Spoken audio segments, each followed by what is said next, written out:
that's why they don't like people like maybe Jerry and Gaddafi and the rest of them, because they want to think independently. We are still a colony. We are not. When the people say we are an independent country, I don't see it that way. We are not. We are just a colony of Britain, but we've been given a small leverage. Okay, wait. Let's go on the line and speak to Professor Kwesi Aning. He's a risk. Yes, Dr. Aning is a risk analyst and assessment, does so many things. Formerly with Kofi Annan Peacekeeping Trip. No, that one is not necessary. Please leave that one out. Please. Hello, Prof. Yeah, please leave those ones out. I think I told you specifically how I wanted you to title me. Good. So good. Where I have been before is not necessary. Good one, good one. We take much to that. Prof, tonight, you perceive a tiny maybe a kakra from the security standpoint, as far as this mining confronts Ghana's natural resources. And if we can situate the discussion to know whether or not this is a security situation to begin with, from your perspective.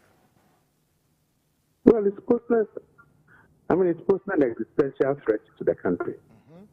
We are the only country that hasn't gone to war, but out of greed, multiple layers of leaders are deliberately poisoning our water bodies for personal gain. The end result is what we are seeing. Our cocoa is poisoned. Our food chain is poisoned. Our public health in terms of death are beginning to reflect in deformed babies being born. The heavy metal in our transboundary rivers are causing tensions with our neighbors. So for me, this is one of the most critical existential threats to this country, because it's going to affect, or it is affecting every facet of our lives. But because of uninformed leadership, I know we are still behaving like the ostrich as if nothing is happening. I have argued very strongly that because of the embedded nature of the transnational criminalities underpinning this trade, the way in which it's infiltrated our society, undermining some of the conceptions of honesty, integrity, and spirituality that we had as Ghanaians, leading to the rudeness and discipline, the violence, the small arms flows, and all kinds of defense groups made up of foreigners defending these Galamsey sites, and sometimes actually threatening state authority. So for me, yes, no doubt at all that this is a mega security threat. But hey, the interest in it are massive, and I guess nobody is interested until it blows up in our face.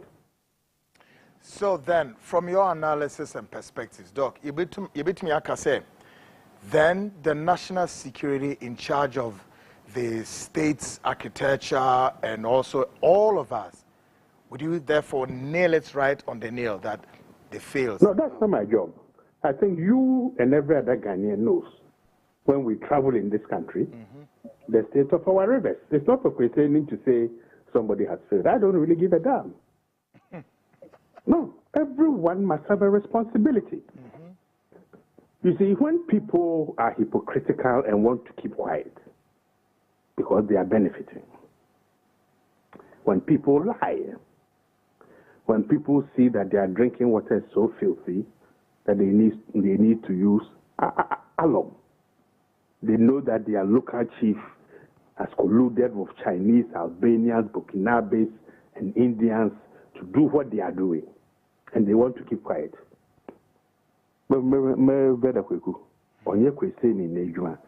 say that somebody has failed. I am doing my bit by raising it. Everybody must raise their voices. Everybody must point those fingers. And part you know what? Yeah.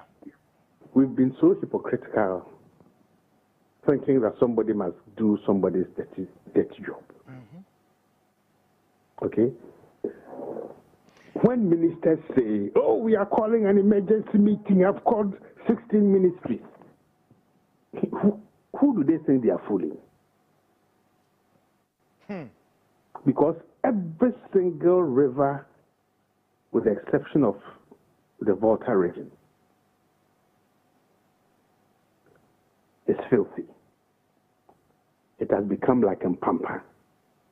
Thick, slow-flowing, filled with heavy metals and residue. You want everybody else to raise their voices before the ministers responsible say we are calling an emergency meeting. To do what? No.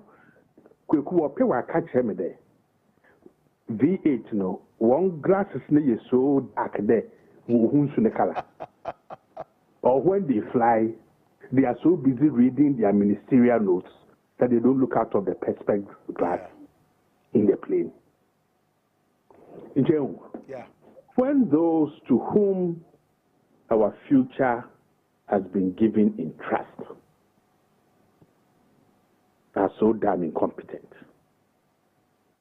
and want to use spin, misinformation, disinformation to throw dust into the populace's eye, then we see what is happening. A near general uprising that says no more. You see, and when people's anger reaches a point where it cannot be contained, it bursts open and is difficult to control. So I have appealed that if we have true leaders in this country who want to govern this country also, all the major political parties must cease their campaigns for just half a day, negotiate, and sign in public a document that says, irrespective of who wins, we will stamp this criminality out of our society. And for me, if they are not willing to do that, then nobody is worth voting for. Because you want to win power and govern over who? People who are sick, who are dying, our cocoa exports destroyed, our food chain destroyed. Already, those who export fruits and vegetables to the EU are suffering.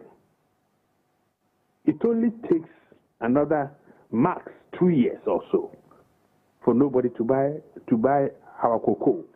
And that rubbish statement that it is the Russians who are smuggling cocoa and therefore our cocoa output is low.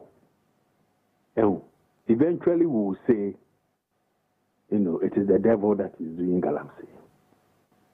We've got to see the facts, hold the bull by the horn, and say, this is what we are going to do. This is an existential threat. And the pussyfooting and the lying is not going to get us anywhere.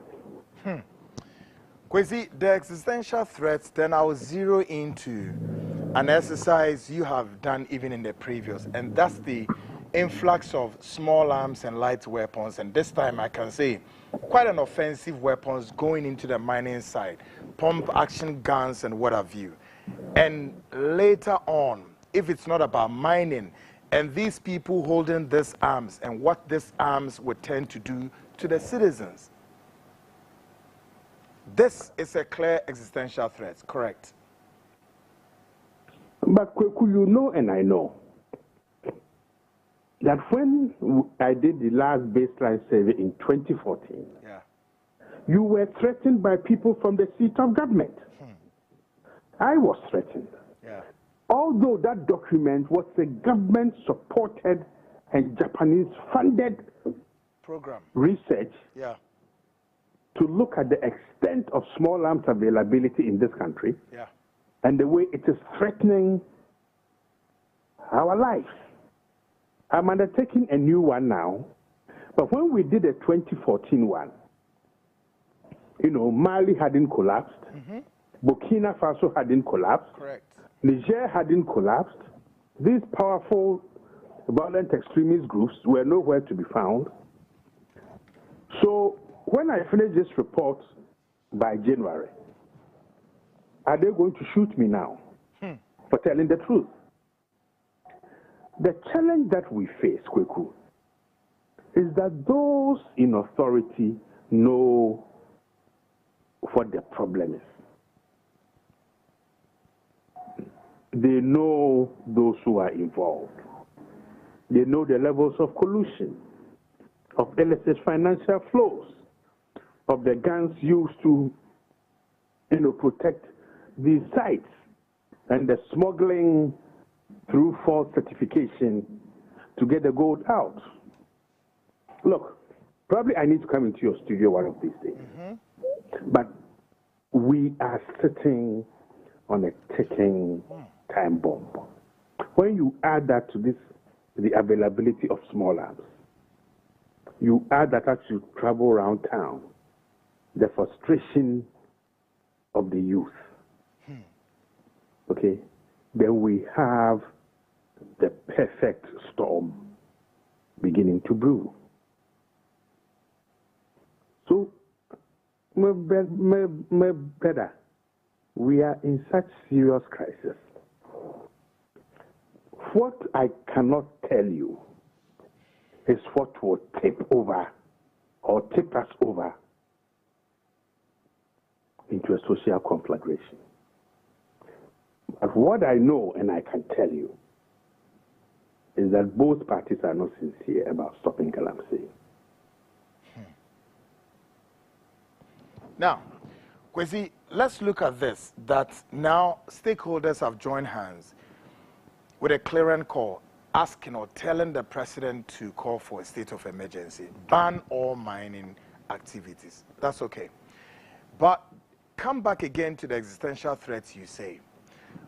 We have these young men in the villages, in the mining site, in possession of these dangerous offensive weapons like pump action guns and what have you. Kwesi, from your perspective, we stop mining, but that existential threat, do we have a solution for it from a security standpoint? We can have a solution, but we don't have the informed leadership to design the solution. That's number one. Number two is that, you see, they are also legal small-scale miners. You see, what we should be concerned about is how we have deliberately allowed the illegalities to overshadow the legalities. You see, so for those calling on banning mining generally, probably they are not aware that the law actually allows people to register legitimately. But therein lies levels of state capture and collusion. If you see those who have been given permits to mine, even in forest reserves, and you track where their monies are from and their relationships to politically exposed persons, then it tells you clearly that both parties are not being sincere. Because the legal basis for all these illegalities have gone through Parliament. And they've been voted on by the two parties. I mean, Kwesi, go on. So the real issue then is, if the two major parties are insincere as to what to do about, illicit small-scale mining and its ancillary insecurities, small arms, destruction of the environment, the food chain, our export crops, the promotion of vices, and then the collusion or the undermining of the state. Then the question that everyone listening to us tonight will ask, then what can we do? And I think I want to go back to what our national anthem tells us. To resist the oppressor's rule. Because we always want to sing the first stanza, God bless our homeland Ghana. But God has blessed us so much that we are desperate to tell God, we don't want your blessings, and we have poked our finger into God's eye. So we need to be punished. And the punishment is coming. In terms of social conflagration. Because people are talking, we'll move the army in, move the police, do this. But the people in the armed forces, they are cousins and brothers and sisters and mothers and grandmothers. And the people doing the Galamsey, you think they are going to shoot them?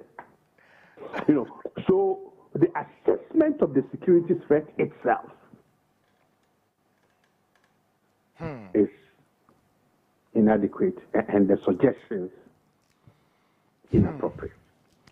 Kwesi, let me share this with you as we do all times. That we're about to work on a report anytime soon, maybe next week, and this is a national security report, and unfortunately captured top brass in the military. About 4 generals supposedly giving some backings to some illegal miners out there doing mining and all of that. As a security analyst, if you come across such a report and the existential threat as that confronts us, then what do we do? Kweku, I have the crossroads. I have Word documents. Okay, I don't keep them in the cloud. When somebody is going to UK, I say, please, you had it somewhere and take it there for me. You see, the levels of infiltration are such that a violent response to clamping down is not what we need. I love the word, violent response. Great. Yes, that is not what we need. What we need is, Chief, in a measure, I'm a consultancy, and I'm a measure more free. What we need is first to disaggregate the external criminal networks behind the Galamsey. Because look, I can assure you, 60 to 90% of all the Ghanaians running around, panning, blah, blah, blah, blah, blah, they don't even know who is funding them. They don't even know where their gold goes. Because there are multiple layers of actors in which the kingpins and the queenpins are not known. But national intelligence might be able to know this, and I think they know. So we need another language that says, Kweku na Kwesi, Munkoko ya mwana nazi ozija humi. Mami ibi wa abada hu, another wabu pu. No, munje 100,000. Na yinchwa koko nungu. Munje 100,000 iwi no. Inche hude. After 5 years, we fra. In your skin rashes. For second wife away no, abafra no onyisa. We need to bring the existential threats and the multiple forms in which they manifest to ordinary people. I mean, how you say, you come what test levels of heavy metals in us. Although we live in Accra, we will be shocked. And when see, they pick one big door. Now you 2 million coffee, Casino, I didn't be able to promise them 100,000. But the major them scared. Namutra, muko fugu and I muka bunch fugu. Now in 3 years' time, I will need another 700,000 to heal myself. No. Oh, yeah, what I said. No, Maminzi me here. Namuko me fuma, me to me banchi me, muko tumbe kaka me, mukuma, me trap ma be. The kusibia went to an lorry fair, me to me couldn't. The meza bobonquay. And that is the language that we should use.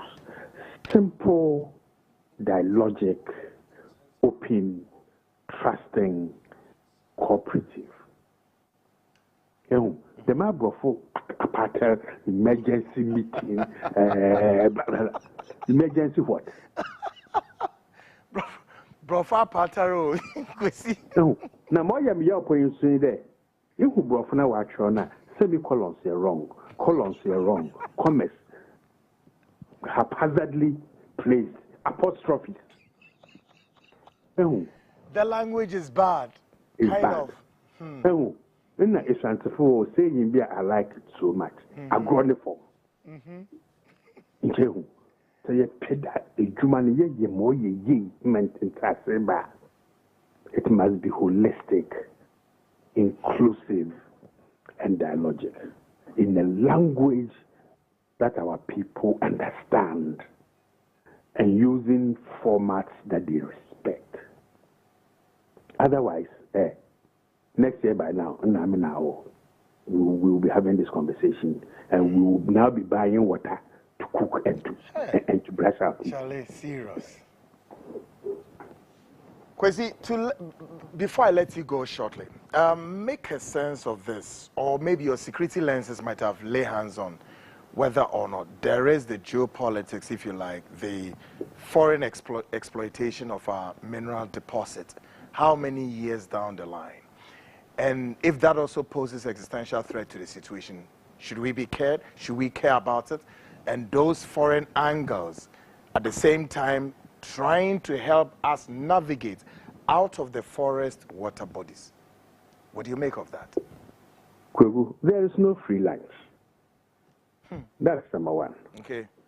So there are two levels at which I would want to respond to your question. The first is the non-state actor level.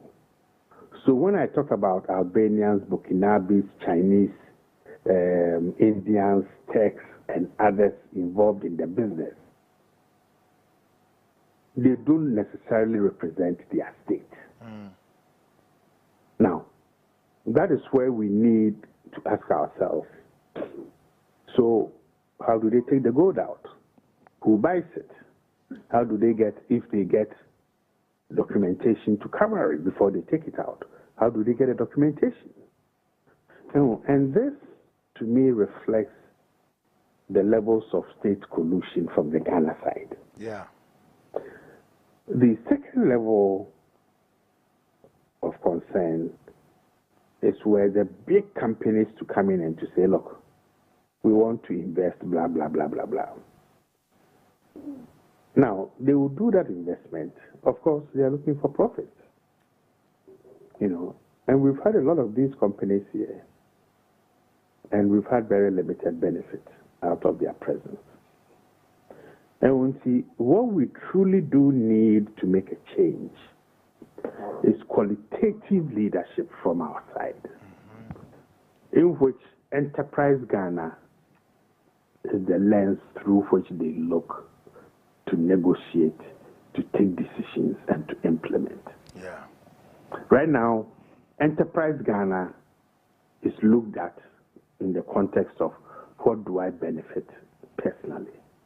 And therein lies the opening of the different spaces that allows individuals and groups who don't like us as Ghanaians for who we do, who we are, to undermine the state and to pose the existential threat that I'm talking about. I see. Kwesi, Major Marco, a lot is really unfolding. It's a developing story, and I'm sure definitely I have to touch base with you. That's right. That's right. Quick one, have you done some studies on Tanzania model of mining? Small scale? No. I did some work on Tanzania's military expenditure, but that was when I was much younger and I had no gray hair. So that's a long time ago. Not now. Kwesi, thank you very much, and I'm sure we'll touch base another time in the coming days.